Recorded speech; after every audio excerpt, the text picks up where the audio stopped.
Hey, I'm Josh Erkman. Good morning. I'm here to discuss with you the second chapter of the book, Engineering Systems. And the second chapter is, what is an engineering system? So let's dive right in with a definition. So the definition the authors provide us is, we define engineering systems as a class of systems characterized by a high degree of technical complexity, social intricacy, and elaborate processes aimed at fulfilling important functions in society. So this definition is kind of well written and includes a lot of different parts that we might not expect. Specifically, engineering systems take on something which often terrifies engineers: social intricacy. We as engineers simply haven't been trained how to deal with social intricacy. That's someone else's problem to solve. That's not, our problem. But I think that we've come to a time where it has to be someone's problem. And, the engineers certainly can't do it alone, but it's to say that we need to ask social scientists as an invitation to help us look into these systems, because they're too complex for just one discipline. We need cross-disciplinary efforts to understand what we're doing, because we can't just limit our approach to the limitations of our finite knowledge. We need to expand beyond the ties of our educational system. So engineering systems have a few parts. We've gone through layers of complexity. We've talked about how there's different types. We went from inventions to complex systems to complex engineering systems. And one way of thinking about that is the layers of complexity. They have characterized layers of complexity in an interesting way. In psychology, there's a test that determines how many things you can hold in your short-term memory. Now, the average human can hold 7 things, plus or minus 2, in their short-term memory. People with very good memory can hold 9. People with not very good short-term memory can hold 5. So what they've done is they've used that basis, 7 plus or minus 2, and then they've brought it to an order of magnitude. So 7 squared. And then that's the first layer of complexity. And then the layer of complexity for the number of parts. So, an invention typically might be thought of as having, less than 1 order of magnitude complexity with the number of things that we can think about. Because ultimately, inventions are normally made by a single individual. There's an inventor, and the inventor can only become a master of so many things in his or her life.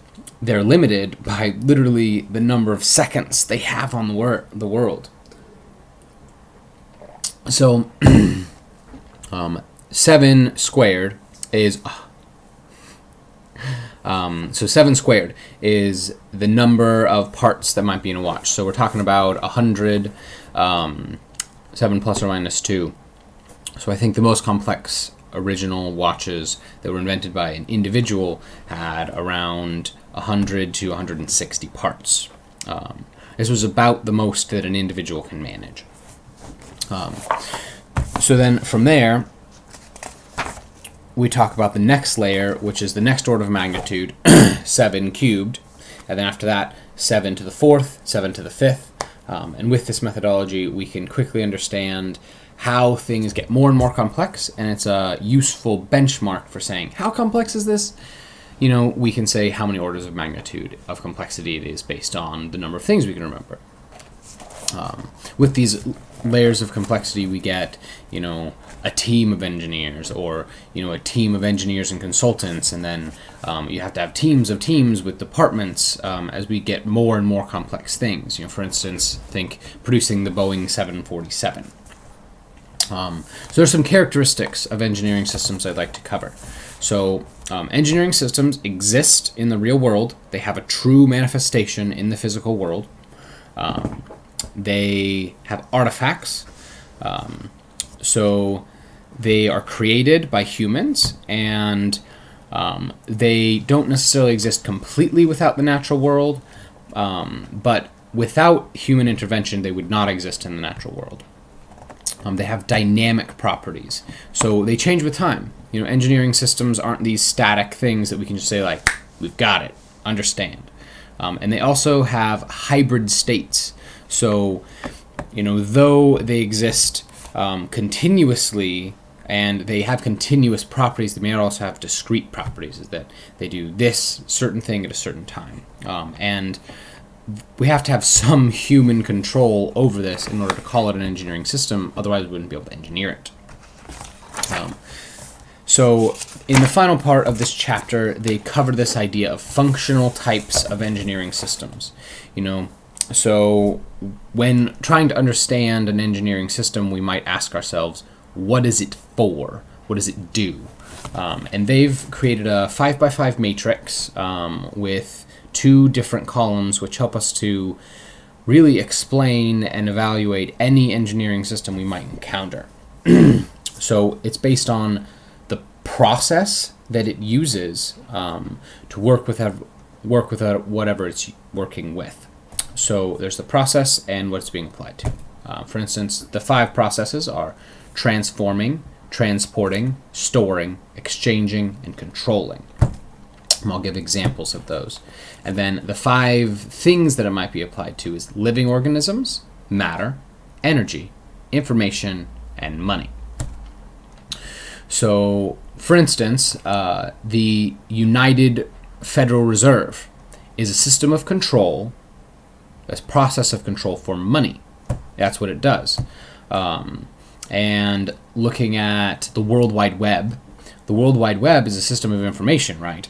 But what does it do? The World Wide Web exchanges information. That's its process. Let's think about matter, for instance. A warehouse is for storing things. So the process is storing, and the subject is matter. Then we can talk about, for instance, energy, with transporting energy. What do we use to do that? That's the electricity grid. The electricity grid helps us move energy around. And finally, we have the category of living organisms, transforming living organisms. So a hospital might transform living organisms because it takes people from being sick to being well. That's the point. And there's a lot of other examples we could cover here. We don't want to go too long, though, so this has been the 2nd chapter of Engineering Systems, and very interesting. There's a lot of parts. It's difficult to begin to think, like, what is an engineering system? But I think we're going to start to investigate that and start to get a more tangible hold on what that might mean.